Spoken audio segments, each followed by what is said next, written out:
Il était une fois une petite fée qui se nommait Pas réveillée. Et ce matin, il faut avouer qu'elle était pas réveillée du tout. En plus, c'était la rentrée. À toute vitesse, Fée Pas réveillée se leva en ronchonnant. Par tous les Britanores, je suis en retard ce matin. Nom d'un lutin, et il faut que ça tombe le jour de la rentrée. Sans réfléchir, Fée Pas réveillée se rendit à l'école et ne s'aperçut pas de sa maladresse en route. En arrivant dans l'établissement, elle n'aperçut aucun élève dans la cour. Elle trouva même un portail qui l'empêchait d'y accéder à l'intérieur. Elle est étrange cette école. Depuis quand y a-t-il cette barrière pour accéder à l'instruction de la magie? Fée Pas réveillée fila vers la première porte qui se présenta devant elle et cogna quelques coups. Elle entendit une voix avec un ton plutôt froid lui répondre « Entrez !» Toute timide, la petite fée se présenta et elle aperçut dans les yeux de ses futurs camarades de la moquerie. « Connaissez-vous la ponctualité, mademoiselle ?»« Mais que faites-vous déguisée ainsi ?»« Je ne suis pas déguisée, » rétorqua-t-elle. « Bon, filez vous asseoir. Si vous confondez le jour de la rentrée avec Mardi Gras, vous avez de sérieux problèmes. » L'attitude de la maîtresse choqua Fée Pas réveillée. Quand elle s'installa sous les moqueries de ses camarades, la petite fée commença à s'interroger. « Cette maîtresse est très bizarre, et mes futurs camarades aussi. Où sont passées leurs ailes?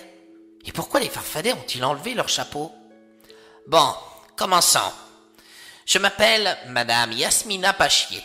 Oh, par tous les Britanores, je me suis trompée de classe, pensa la petite fée.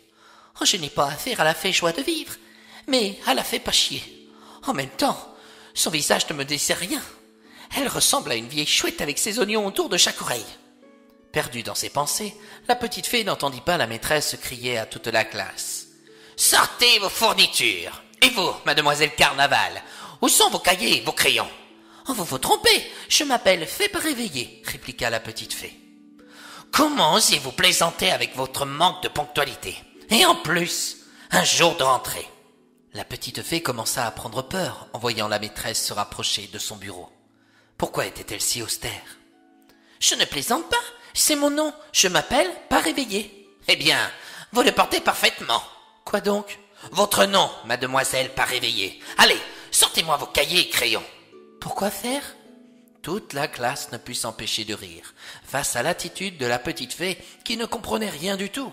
La maîtresse Pachier ajouta.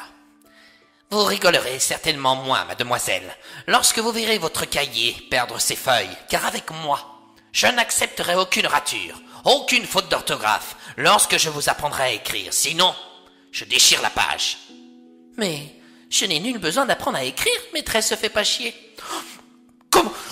Comment osez-vous m'appeler de cette sorte? » ?»« Et vous êtes bien la Fée Pachier, non ?»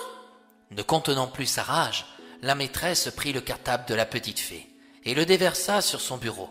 À sa grande surprise, elle ne découvrit aucun crayon, ni aucun cahier, mais des objets très étranges. « Mais que contient cette boîte ?»« C'est de la poudre d'escargot pour la leçon du prince charmant. » Yasmina Pachier manqua de s'étrangler en écoutant la petite fée et ajouta. « Et ça ?» Ce sont des ailes de libellule pour la leçon de vol. Toute la classe ne put se retenir de rire face à cette camarade qui ne manquait vraiment pas d'humour le jour de la rentrée. « Et cette chose-là ?»« Un coquillage de sirène pour la leçon d'enchantement. »« Je vois que vous ne manquez pas d'imagination. Et ça, c'est quoi ?»« Du miel venant des vallées de Camorra pour mon goûter. » La maîtresse, paraissant avoir une quarantaine d'années, faisait très peur à voir. Elle n'était plus rouge, mais quasiment violette par la colère. « Mademoiselle Carnaval, j'ai beau garder mon calme, mais là, je perds patience. Au tableau !» hurla-t-elle. Aussitôt, la petite fée s'y précipita. Son instructrice écrivit à la craie « 4 + 9 = point d'interrogation. »« Bon, voyons voir si vous me trouvez la réponse à cette question, » entama la maîtresse. La petite fée regarda le tableau et se sentit totalement perdue. « C'est quoi ce charabia ?» lâcha-t-elle. « Vous ne connaissez pas vos tables d'addition? Bon, ça suffit. Au coin, jeune paresseuse. »« Ce n'est pas possible. Je suis tombée dans une école de fous, » songea la petite fée, prête à verser des larmes. En se rendant au coin de la salle, Fée Pas réveillée regarda furtivement par la fenêtre et comprit sa maladresse. Dans le ciel, il y avait un miroir que seules les créatures magiques pouvaient voir. Dans la précipitation, elle s'était rendue dans une école de Haute-Savoie en France. Alors, pour ne pas rester plus longtemps dans cette école de dingue, elle s'écria « Nom d'un lutin, je me suis trompée d'école !»« Pardon !» lâcha la maîtresse. « Invisibilibus !» lança la petite fée pour se rendre invisible à l'égard des humains. Elle ajouta « Oblia pensando, fais pas réveiller !» Aussitôt, elle permit à chaque élève, y compris à l'enseignante très autoritaire, sa venue plutôt farfelue, car les humains sur Terre ne devaient surtout pas savoir qu'un autre monde à côté du leur, au nom de Britannia, existait. Ils devaient tous rester dans l'ignorance, car toutes les créatures magiques restèrent persuadées qu'ils finiraient par s'autodétruire entre eux avec leurs inventions maléfiques. En traversant le miroir, la petite fée pas réveillée retrouva son école et cette fois, elle reçut un accueil chaleureux malgré son terrible retard. Et c'est ainsi, mes amis, que mon histoire se termine.